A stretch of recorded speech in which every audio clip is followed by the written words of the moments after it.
Buen día mis apreciados, bienvenidos a su genial curso SENA Construcción Básica. El día de hoy iniciaremos con el momento de sabiduría Panda. Hoy Panda nos trae una frase bien bonita de Leonardo da Vinci. El buen juicio nace de la buena inteligencia.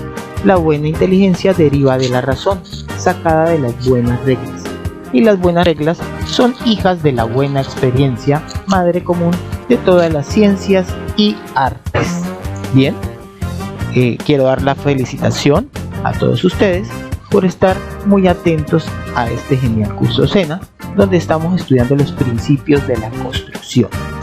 Entonces, podemos iniciar ahora sí con nuestra actividad número 3. Nuestra actividad número 3 titula Mampostería en ladrillo y bloque. Bueno, primero que todo podemos dar lectura a estas páginas donde nos habla acerca de qué es la mampostería, ¿cierto? Y hace una diferencia entre los muros y los elementos divisorios. Luego de estar leyendo, vamos a encontrarnos que los muros pueden ser de tres tipos principales: muros estructurales, muros aporticados y muros confinados. Cada uno de ellos tiene una función y se deben aplicar según las condiciones del terreno y según diseño estructural. Por ejemplo, iniciemos con los muros estructurales. Ojo que los muros estructurales, siempre que se desee considerar un muro como estructural, debe tener la presencia de hierro. Tiene que tener refuerzo en hierro.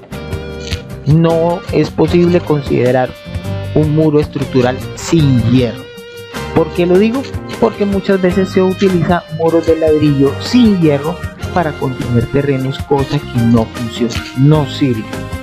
Bien, entonces también vamos a leer un poquito sobre los muros aporticados, ¿cierto? Y aquí más abajito nos aparece una gráfica acerca de muros aporticados y muros confinados. ¿Cuál es la diferencia de un muro aporticado con un muro confinado? Primero, los muros aporticados con columnas, vigas que encierran nuestro muro, pero en el caso de los muros aporticados, el muro no tiene función estructural ni de transmisión de peso al suelo, ¿cierto? Ni a la cimentación, ¿cierto? Bien, entonces en esta gráfica podemos ver que los cimientos tienen un numerito número 1, la viga contrapiso o cimiento lleva el número 2, esta columna lleva el número 3, esta columna número 4 y esta viga número 5. Luego de las zapaticas construimos nuestra viga de contrapiso. Luego construimos nuestras columnas, nuestras columnitas, ¿cierto? Y por último nuestra viga de entrepiso. ¿Qué se deja de último? Se deja de último el muro, ¿cierto? Este muro, en este caso, este murito que estoy tachando aquí de amarillito, este murito no tiene función estructural, ¿cierto? Porque estamos tratando es el tema de muro aporticado. Este murito no tiene función estructural. Su única misión es dividir el espacio, dividir de adentro y afuera, a un lado y al otro lado.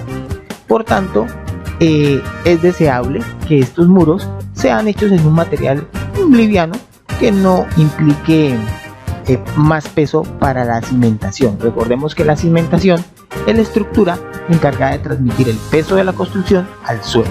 Bien, esto en cuanto a los muros aporticados. Entonces, ¿qué es un muro aporticado? Es un muro que funciona con su viga de cimiento, sus columnas, ¿cierto? Y su viga entrepiso, ¿cierto? Esto ¿qué es lo que ocurre acá? Que la estructura es la encargada de transmitir el peso de la construcción al suelo a través de la cimentación, pero el muro aquí no hace oficio transmisión de esfuerzos ni soporte de cargas, ¿cierto? Entonces recordemos, los muros aporticados, el que recibe las cargas y el que transmite las cargas a la estructura, a la cimentación, es es la estructura como tal. El muro aquí no hace ningún tipo de esfuerzo y su misión únicamente es dividir los espacios. Bueno, teniendo clarito esto, ya podemos seguir avanzando en nuestra actividad, ¿cierto? Y podemos pasar a la parte de muros confinados, ¿sí? ¿Qué es un muro confinado? Un muro confinado es un muro que sí comparte responsabilidad de transmisión del peso de la estructura a los cimientos. Y aquí lo encontramos dibujadito. Y también tenemos unos numeritos. Aquí dice cimentación número 1, cimentación viga de contrapiso número 2, ¿cierto? Y aparece de número 3 el muro. Entonces construimos primero el muro. Hay muchos maestros que son muy experimentados en estas cuestiones y saben que el muro debe ir primero, ¿cierto? Después de la viga de contrapiso o de cimiento, debemos construir nuestro muro. Entonces primero que va, iría las zapatas, ¿cierto? Luego de las zapatas, ¿qué iría? Iría nuestra viga de cimiento, ¿cierto? Luego de nuestra viga de cimiento, ¿qué iría? Pues nuestro muro. Recordemos que un mampuesto es la acción de poner elementos uno sobre otro con la mano, ¿cierto? Por eso en la guía, cuando la leamos, vamos a ver que nos recomienda siempre que hablemos de mampostería especificar cuál es el elemento que va a ir mampuesto. Perfecto. Entonces vamos en los muros confinados, que se construye primero el muro y luego de construido el muro, ahí sí vienen nuestras columnas, ¿cierto? Construimos nuestras columnas y luego las cerramos con nuestra viga de entrepiso, ¿cierto? ¿Cuál es la diferencia de muros aporticados con muros confinados? Es muy grande. ¿Por qué? Porque en este caso esto es un paquete completo. Todo esto es un paquete completo que nos va a recibir todo el peso de la estructura, y el muro en este caso este muro sí tiene responsabilidad de resistir cargas, ¿cierto? Por ello hay una cosa que me parece súper importante anotar. Es tenido en cuenta como muro confinado todo muro que está completamente sellado, ¿sí? Porque hago la aclaración, porque a veces de repente tenemos una puertica, supongamos que podamos tener una puertica por acá, ¿cierto? Entonces si yo tengo una puertica por acá y esta zona aquí amarillita, esta zona es hueca, esto ya no es un muro confinado. Esto ya no es considerado un muro confinado. ¿Por qué? Porque gracias al hueco de la puerta, este muro no está completamente cerrado y no se considera que sea apto para recibir cargas. Una ventanita por acá y esta zona está hueca, ¿cierto? Si esta zona está hueca, ya esto no es considerado un muro confinado, y esto es súper importante. ¿Por qué? Porque si yo tengo este caso donde tengo un hueco de una puerta, un hueco de una ventana, y estoy diseñando supuestamente un muro confinado, estructuralmente esto me va a fallar.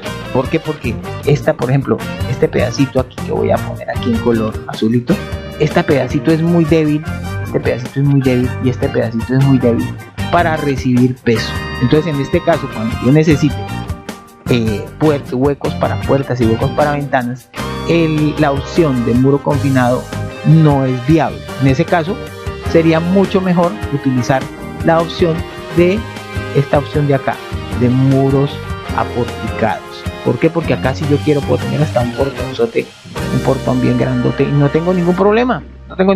Porque la estructura es la que está llevando todo el peso. Bien, aparte de eso, la norma sismo resistente exige que para estos casos yo debo hacer columnetas. Por ejemplo, en este caso voy a poner aquí en azulito, así se nota.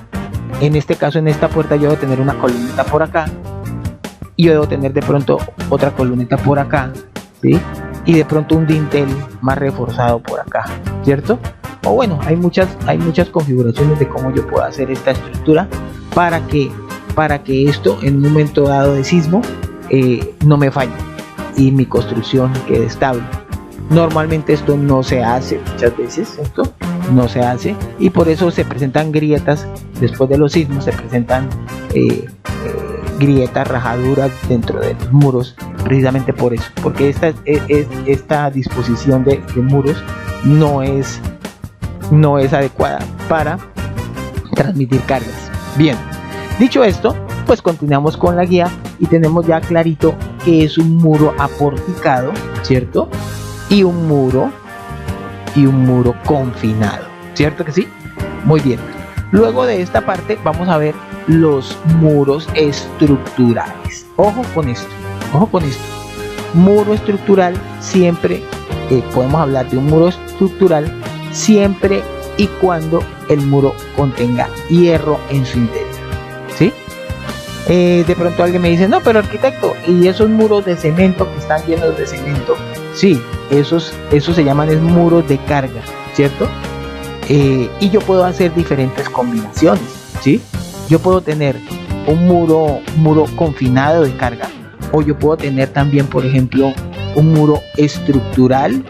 Bueno, continuando con esta parte, ya teniendo claro la diferencia entre un muro aporticado como estos y un muro confinado como estos, podemos hacer varias combinaciones, ¿sí? Pero pasemos a mirar los muros estructurales y los muros de carga, ¿cierto?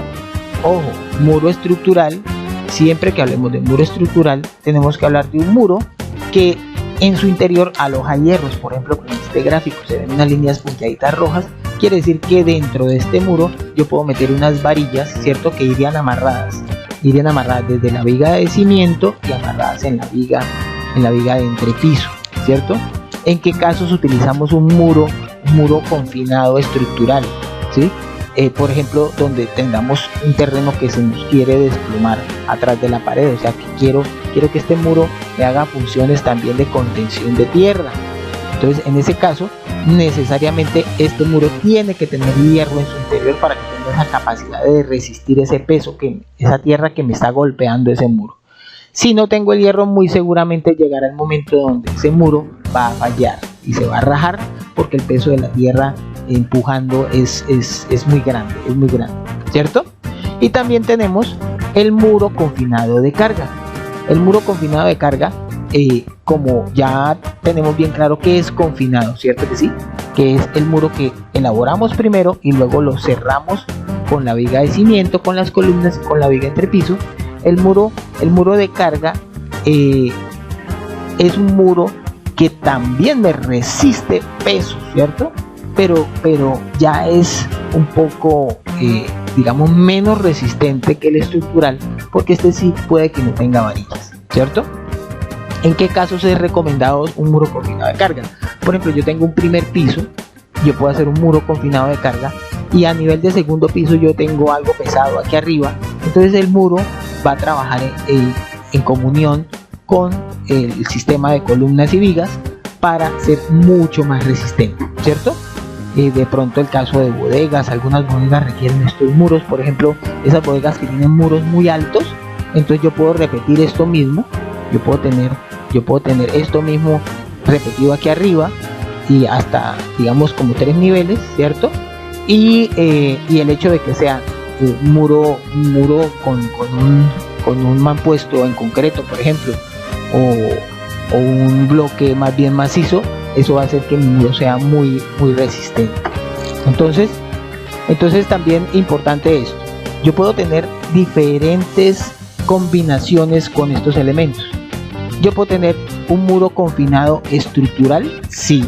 Puedo tener un muro confinado de carga, sí. Puedo tener un muro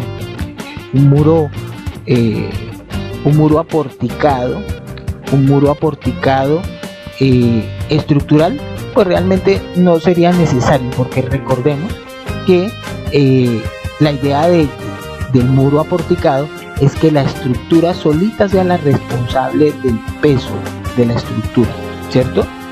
El muro únicamente sería un elemento divisorio, ¿cierto? Entonces estos elementos son muy importantes a tener en cuenta. ¿Por qué? Porque a veces yo he visto que hay personas que construyen muros confinados a nivel de segundo piso o ladrillo de cemento. ¿Esto está mal? Pues mal no es que esté, pero sí tiene un problema. Le estaríamos agregando muchísimo peso a la estructura. Y recordemos que el suelo tiene sus límites. El suelo, entre menos peso yo le ponga al suelo, el suelo se me va a comportar mejor. Entonces si yo tengo una casa de 2 pisos y de pronto digo, no, pero es que el ladrillo es más barato, el ladrillo macizo es más barato y por eso quiero hacer mis muros en ladrillo, pues yo te recomendaría que a nivel de primer piso hicieras de pronto un muro confinado, ¿cierto? Con ladrillo, pero mientras esté completamente cerrado, ¿cierto? Sin ninguna abertura de puerta o de ventana. A nivel de segundo piso, por favor, a nivel de segundo piso nunca, pero nunca utilicen ladrillo macizo, ¿cierto? ¿Por qué? Porque a nivel de segundo piso el ladrillo es bastante pesado, ¿cierto? O niveles superiores, segundo piso, tercer piso. Entre menos pesados sean mis muros a partir del segundo piso en adelante, es deseable. Siempre va a ser muy deseable que los muros desde segundo piso en adelante sean lo más livianos posibles. Entonces yo puedo tener por ejemplo combinaciones entre muros aporticados y muros confinados. Lo ideal es que no. Lo ideal es que si toda mi estructura es aporticada, toda mi estructura sea aporticada. ¿Qué ocurre si por ejemplo tenemos un edificio de 3 pisos y a nivel de primer piso tenemos un barranquito de tierra que se nos quiere venir a la casa? Entonces yo puedo hacer mi estructura de muros aporticados, es decir, yo puedo utilizar mi estructura de vigas y columnas, ¿cierto? Y puedo en su interior alojar un muro estructural con hierro, ¿cierto? Un muro estructural para que resista a las fuerzas de ese terreno que puede estar por un ladito, ¿cierto? Pero a nivel de segundo piso, si ya la tierra no sube a nivel de segundo piso, ya no sería para nada necesario tener muros con mampuestos pesados, ¿cierto? Entonces es deseable a partir de segundos pisos en adelante muros huecos o elementos de mampostería huecos que sean lo más livianos posible. Por eso cuando ustedes van a construir a la tienda o a la ferretería o a la empresa que fabrica mampuestos, pues van a encontrar de diferentes tamaños, diferentes espesores para muro, de diferentes pesos, y allí es donde se toman las decisiones y se buscan la combinación de materiales más deseada según, vuelvo les digo, cada caso es individual y especial a analizar y a estudiar. Perfecto, entonces hasta aquí yo creo que podríamos tener un poquito claridad con respecto a eso. Puedo tener por ejemplo un muro confinado de carga con muros aporticados. Pues podría ser, vuelvo les digo, hay muchas variables donde el ingeniero hace las recomendaciones pertinentes según cada caso. Por ejemplo, si yo tengo un cimiento que el suelo es muy malo y yo tengo que enterrar mi nivel de cimiento por allá un 80 centímetros, 2 metros o tal vez un poco más de 2 metros, pues sería muy buena idea, por ejemplo, pensar de pronto en un piso, una planta baja, en un subterráneo, ¿cierto? En un piso subterráneo, y en ese caso sería conveniente hacer muros, hacer pórticos, estructura de pórticos. Yo podría, por ejemplo, tener un muro confinado de carga, ¿cierto? Y a nivel lo que queda enterrado yo lo podría hacer con un mampuesto macizo, ¿cierto? Y a nivel ya de primer piso en adelante, primero, segundo y tercer piso, yo podría seguir con mi estructura de pórtico. Recuerden, toda edificación no se puede mezclar pórticos y muros confinados. Es decir, desde el inicio yo tengo que manejar o pórticos o muros confinados. Los dos combinados no. Que yo un piso lo hago confinado y el otro piso lo hago con pórticos. No. todo lo manejo o con pórticos o todo lo manejo con muros confinados, ¿cierto? ¿De qué depende que yo utilice muros de carga simplemente? Por ejemplo, el muro de carga simplemente para sótanos, para subterráneos, ¿cierto? Es muy adecuado, porque posiblemente el empuje de la tierra no sea muy grande y un muro confinado de carga sea suficiente, ¿cierto? Sea suficiente, pero en el caso donde se vea que el material del suelo, y por eso viene otra vez la importancia del estudio del suelo, ¿cierto? ¿Por qué?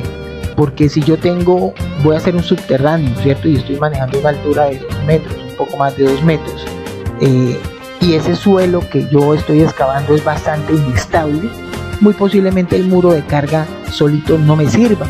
Muy posiblemente lo que yo necesite es un muro confinado pero estructural, que incluya hierro. Recuerde, ese hierro tendría que ir amarrado de cimentación a viga entre piso, ¿cierto? Para que todo funcione como un todo. Y esa misma estructura de pórticos sería continua hacia arriba. Entonces, ¿dónde podría yo utilizar ese adoquín o esos mampuestos más bien pesados y más bien fuertes a nivel de subterráneo, ¿cierto? A nivel bajo tierra, a nivel de primer piso máximo, pero recordemos, de segundo piso en adelante prohibido mampuestos pesados. ¿Qué es un mampuesto pesado? Por ejemplo, ladrillo macizo de concreto, ladrillo macizo de cerámica o de arcilla. Esos ladrillos son muy pesados, por eso de segundos pisos en adelante se recomienda siempre ladrillo hueco, que esos ladrillos garantizan aportarle menor peso a la estructura. Bien, perfecto. Entonces, continuando con el tema, después de ya entender lo que son muros aporticados y muros confinados, ya debemos entrar en la parte de cómo pegarlos, ¿cierto? ¿Qué materiales usamos para pegarlos? Y aquí es otra cosa que quiero dejarles muy importante. Normalmente a veces se pegan los ladrillos y muchos constructores recomiendan una dosificación de 1:4. Esta dosificación de 1:4 quiere decir que a un baldado de cemento le agrego 4 baldados de arena.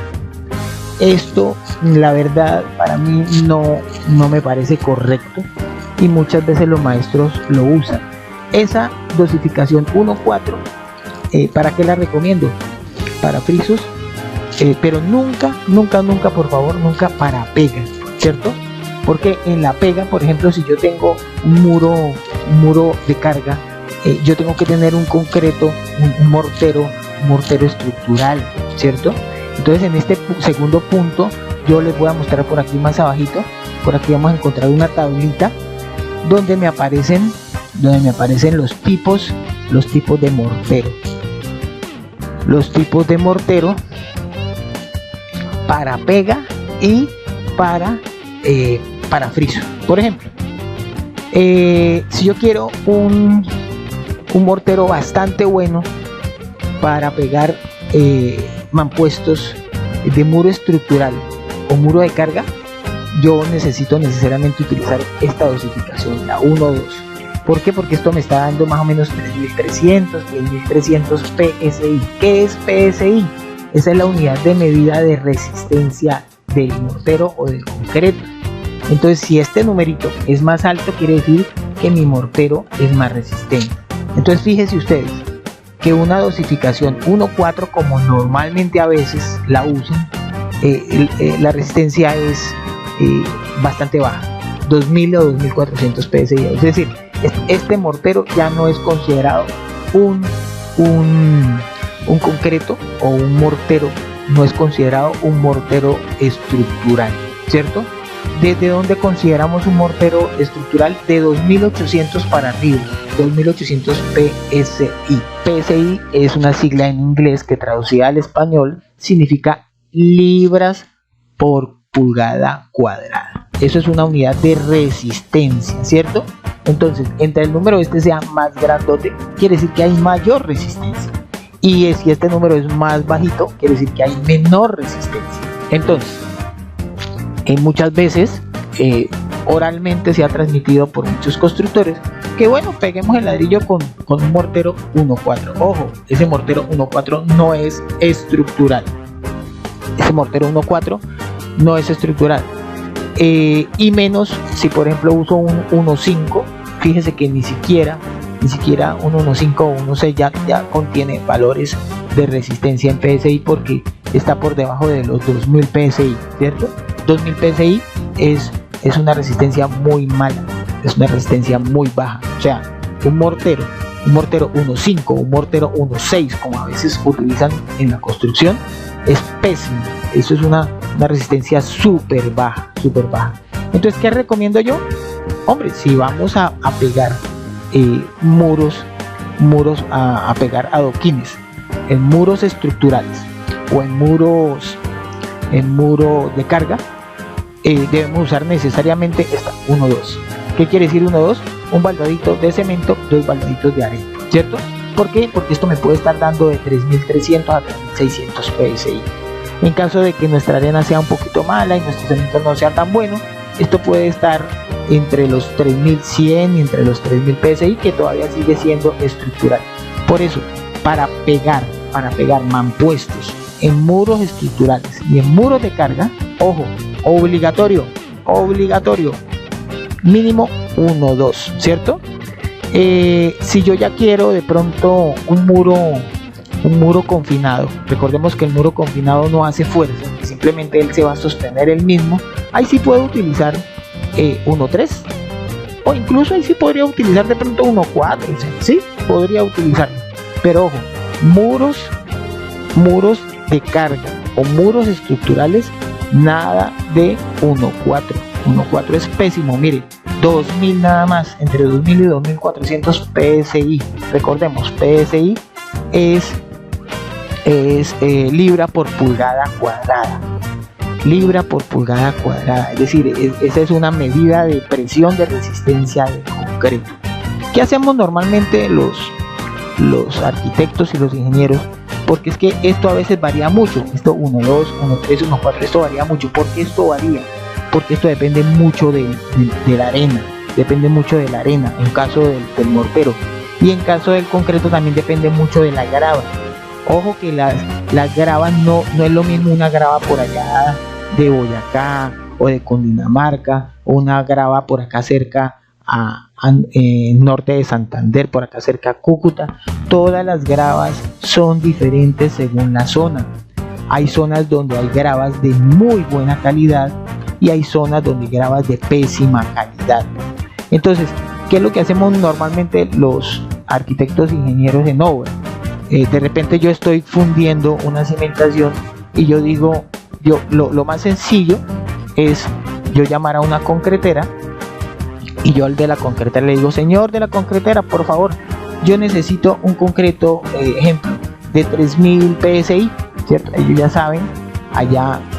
ya saben cuánto resiste la grava, cuánto resiste la arena, el cemento, qué calidad tiene, y ellos me traen un concreto certificado de 3000. Allá internamente ellos verán si hacen la dosificación 1.2,5, 1.2,8, 1.3, ¿cierto? Pero ellos me van a traer el concreto que yo le estoy pidiendo certificado en PSI. ¿Por qué me interesa saber eso? Porque yo no puedo utilizar un concreto menor en términos estructurales, menor incluso a 3000 PSI. Un concreto estructural tiene que ir de los 3000 PSI para arriba, ¿cierto? Si yo necesito, por ejemplo, un concreto para columnas y para placas, yo nunca puedo hacer un concreto para columnas o para placas, nunca lo puedo hacer de 3000 PSI. Tengo que estar pensando mínimo en 3800, 4000 PSI. Entonces normalmente nosotros nos vamos por la fácil y le decimos directamente al fabricante de concretos que nos traiga una mezcladora con, 3, 4, 5 metros cúbicos, lo que necesitemos de concreto, y ya con una resistencia certificada, ¿cierto? Pero resulta que cuando hacemos obras pequeñas a nivel de nuestras casas, pues a veces puede resultar un poquito más económico hacer el concreto en la casa, ¿cierto? Entonces en ese caso sí les aconsejo, por favor, miren, esto es muy importante. Esto es muy importante porque recordemos que si nuestra casa se nos cae en un sismo, ahí estamos corriendo peligro nosotros y las vidas de las personas que viven allí.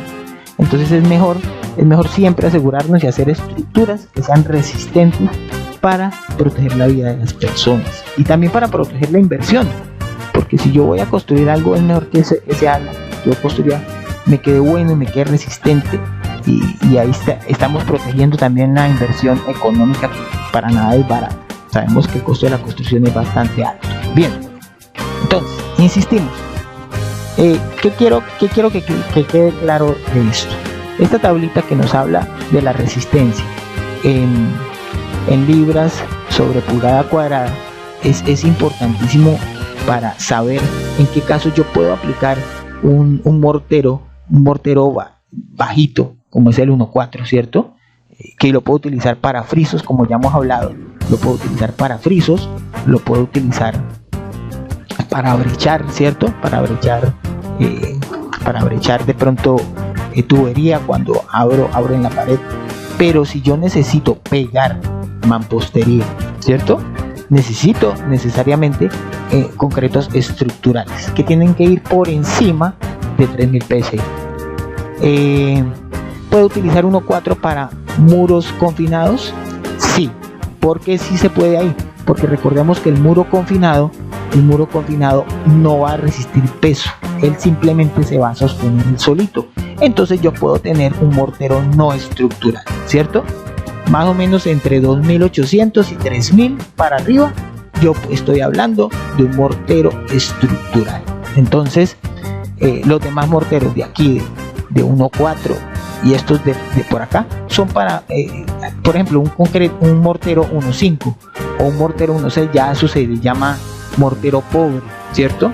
¿Y por qué se llama mortero pobre? Porque eso ya no es estructural. Miren, la tabla ni siquiera tiene cuánto, pero yo supongo que eso debe estar en el orden de 1800 o 900 psi, que es una resistencia supremamente mala, supremamente pésima, ¿sí?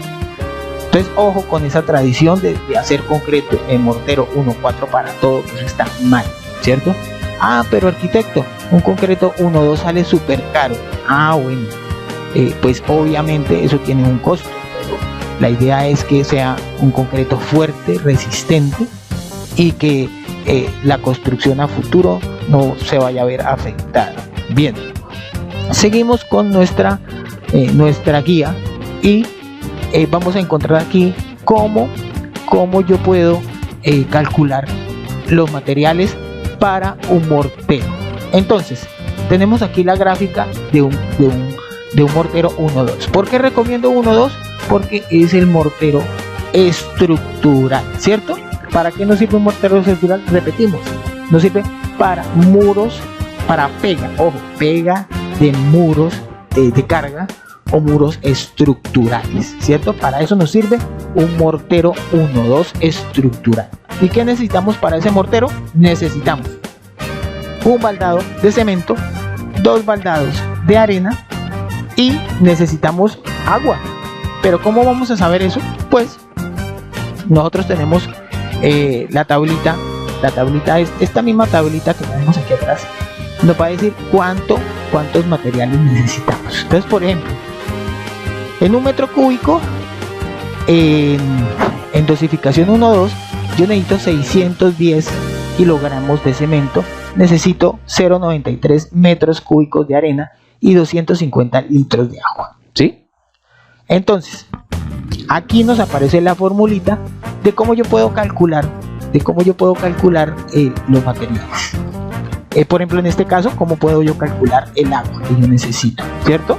Entonces si yo utilizo un balde de cemento, 2 baldes de arena, yo necesito también utilizar el balde también para calcular el agua que yo necesito, ¿cierto?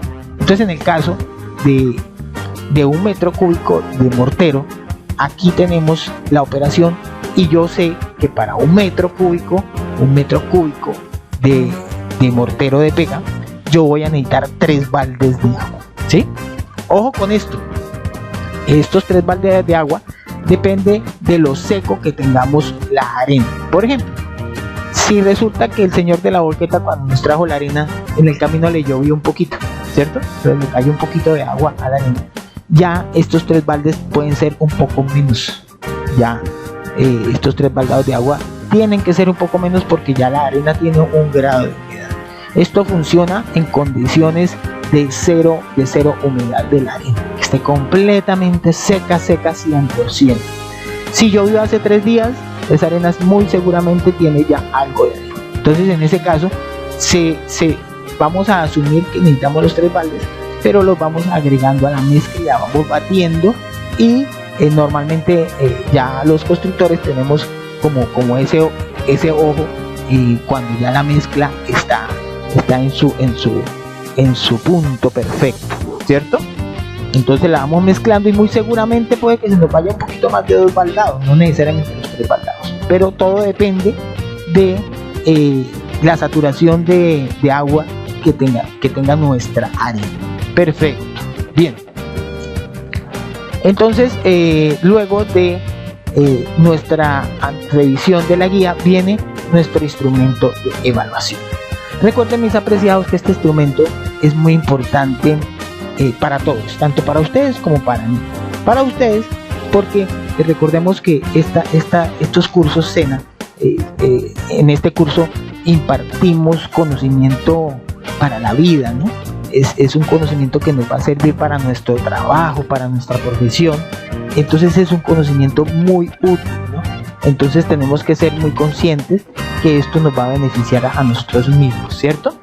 Entonces, para ello, a mí también no me gusta hacer esas evaluaciones tradicionales donde el aprendiz se siente, yo le digo, saquen una hoja en 5 minutos, respondan esto y nada de eso. No, eso no me gusta a mí. A mí me gusta que mi aprendiz se siente con calmita, lea cada una de estas preguntas despacio. Por ejemplo, empezó a leer aquí y aquí nos hace una pregunta y nos dice: el conjunto de elementos de diferentes materiales colocados con la mano uno sobre otro se llama. Y entonces de pronto usted dice: ay, yo sí lo leí, pero se me olvidó. Entonces, ¿qué hacemos? Fácil, nos vamos por allá bien arriba a las primeras páginas, y en las primeras páginas seguramente vamos a encontrar que esto, por aquí arribita, vamos a encontrar que aquí está la definición de mampostería, y lo leemos, y luego que lo leemos volvemos y bajamos a nuestro instrumento de evaluación y respondemos. Todas estas preguntas no necesitan conseguirlas en ningún otro lado. Todas estas preguntas, la respuesta está aquí mismo, ¿cierto? Entonces van leyendo, ¿cierto? Van leyendo. ¿Y cómo pueden ustedes responder a esto? Entonces, ¿por qué es importante también que me la envíen a mi correo? Porque así, en primer lugar, lo más importante es que usted se hace como esa autoevaluación. Usted dice: si aprendí, no aprendí. Si hay alguna de estas preguntas que usted dijo: no, profe, pero es que no, yo busqué arriba, busqué en todas las páginas, leí y no encontré la respuesta correcta, con muchísimo gusto me escribe al WhatsApp y yo con muchísimo gusto le oriento un poquito más. Por otro lado, si usted ya vio la respuesta y dijo: uy, no, esto está muy fácil, esto está muy chévere, muchas cosas de estas yo ya las sabía, mejor, espectacular. ¿Por qué?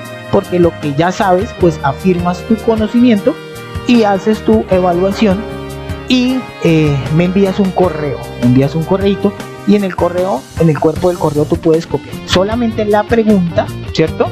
Y poner solamente la respuesta correcta. Las otras 3 respuestas que son incorrectas no las vas a poner, solamente el número de pregunta, la pregunta, porque pues para saber cuál es la pregunta, y la respuesta correcta. Entonces me la escribes en tu correo, y así cada una de estas preguntas. Otra manera de que pueden enviarme la tarea es en su libreta de apuntes, ¿cierto? Y con su lapicerito ustedes escriben la pregunta y escriben la respuesta correcta, ¿cierto? Y después de tener todos esos cuestionarios, le toman una fotico y me la envían al correo. Bien, algunos compañeritos me dicen: profe, pero es que yo se la puedo enviar mejor por WhatsApp. Bueno, yo comprendo que el WhatsApp es muy chévere, es muy útil y es muy práctico, pero pues con respecto al WhatsApp tengo un problema. Yo también necesito sus actividades, porque yo le paso un reporte a mis jefes, ¿cierto?, de las tareas que ustedes realizaron, para yo decirles, mire, aquí el compañerito fulanito de tal hizo la tarea bien bonita, y mire, aquí están las tareas del compañerito, y por eso el compañerito aprobó su curso de construcción básica. Entonces, ¿qué pasa? Si me las envían al WhatsApp, tengo un problema. El WhatsApp mío se llena cada ratico y a veces automáticamente le hace como una limpieza. Entonces, si me la envía al correo, pues sí, yo se la puedo aceptar con mucho gusto. Si me la envía al WhatsApp, yo se la puedo aceptar con mucho gusto, pero corro el riesgo de que su tarea se me pierda. Cambio, a nivel del correo, su tarea no se me va a perder, cosa que le agradezco mucho, sobre todo al correo. ¿Y cómo envían el correo? Bueno, a este correo que aparece aquí, sevillamizar70@micena.edu.com, y en donde dice asunto en el correo, ponen esta frasecita. ¿Por qué me interesa que pongan esta frasecita en el asunto? Porque en la medida que me van llegando los correos, yo digo, mire, este es el grupo de construcción, este es el grupo de instalaciones hidráulicas, este es el grupo de topografía, y yo puedo identificar sus correos, porque yo tengo muchos grupos y muchos cursos al mes. Entonces puedo identificar las tareas de cada grupo. Entonces, mis apreciados, espero que se encuentren muy bien, espero que disfruten esta actividad. Lo más importante es que las cosas que ustedes ya saben las afirmen, ¿cierto? Porque hay muchas cositas de estas que ustedes ya las sabían, pero ya tienen un argumento técnico más ordenadito, y aparte de eso, las cosas nuevas que aprendieron, para que también las se apropien del nuevo conocimiento. Y esto pues será muy útil en la medida que a nivel profesional pues ustedes van a ir mejorando poco a poco. Como vieron, esta actividad número 3 también está muy sencillita, muy chévere, y espero que la disfruten mucho. Hay unas respuestas que son hasta chistosas del cuestionario. Eso lo hago para que la actividad sea un poquito más amena, ¿cierto? Mis apreciados, nos vemos en la próxima actividad. Recuerden que cuando me envían el correo es porque usted está ya segurito de que le quedó bien la respuesta, y me la envía.